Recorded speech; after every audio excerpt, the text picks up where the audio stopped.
jeudis de 20h à 21h, Be My Guest. Be My Guest. Le voyage à vélo, donc également appelé cyclotourisme, c'est un formidable moyen de découvrir de nouvelles régions au pays. Il laisse l'opportunité aux cyclo-voyageurs d'être libres de s'arrêter lorsqu'ils le souhaitent, de prendre le temps de faire des rencontres et profiter de l'instant présent. Ces dernières années, le voyage à vélo a le vent en poupe, notamment grâce au développement des routes Eurovélo. Pour autant, il peut être difficile de savoir où donner de la tête lorsqu'on se prépare pour un voyage. Alors j'ai décidé de fouiller et de chiner des infos pour vous aider à partir pour une belle épopée à vélo.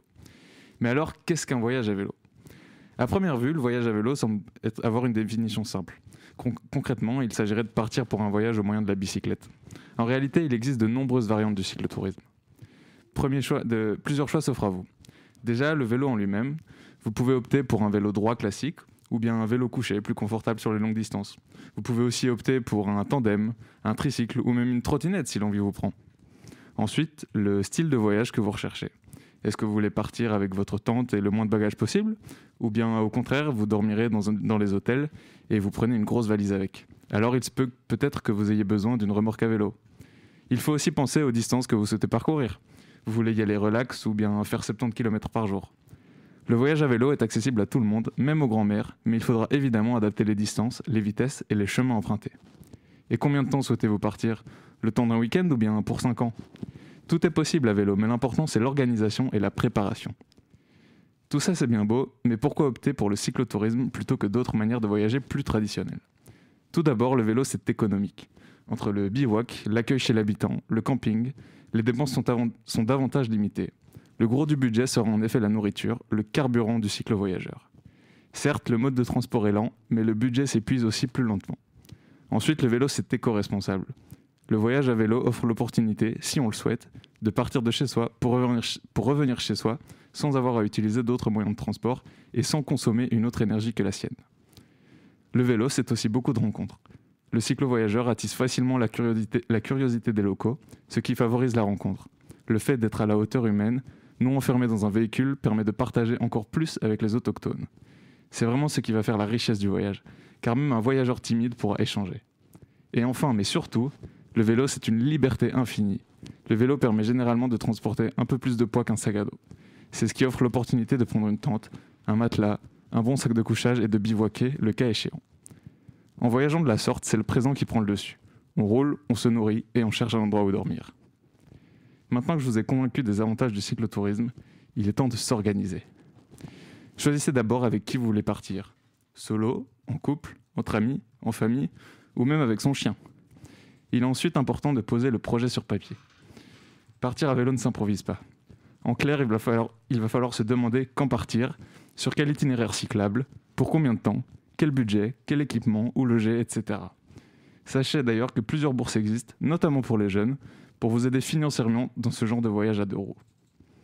Une des étapes les plus importantes après ça, c'est de s'équiper. Ne pensez pas que vous vous en sortirez avec simplement un vélo.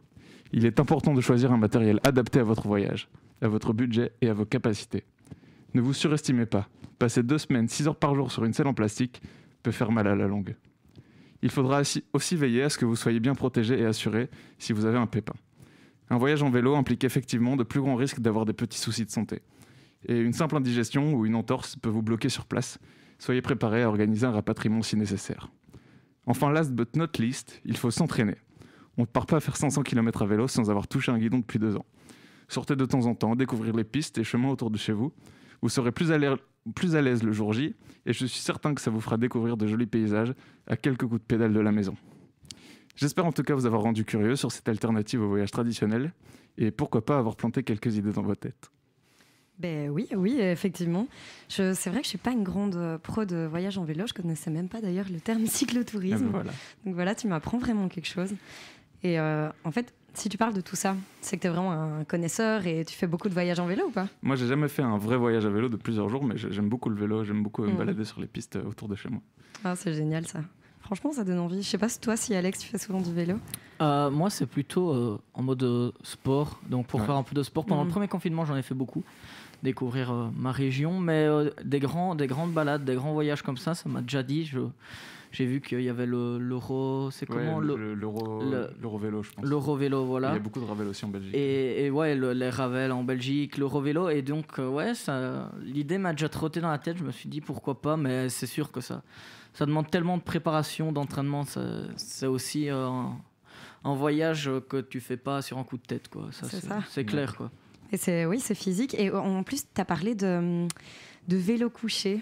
C'est ça. Ouais. Est-ce que tu as déjà osé faire ça? Moi, c'est un truc qui me traumatise. Ça me fait vraiment très peur. J'ai jamais osé, mais je vois beaucoup de gens qui en font et qui sont totalement fans de ça. Mais tu tombes de moins haut déjà. Hein. C'est ça. Après, oui, mais t'as une voiture qui passe à côté, tu fais pas le fier. Hein. Ouais, c'est plus dangereux parce que t'es moins visible. Ouais, c'est vrai. Ça, j'avais pas pensé. Bien vu. Mais sur les pistes cyclables, t'es tranquille. En plus, en ce moment, avec le Covid, il y a beaucoup moins de voitures, donc il faut en profiter. Et il paraît que c'est beaucoup moins physique, etc.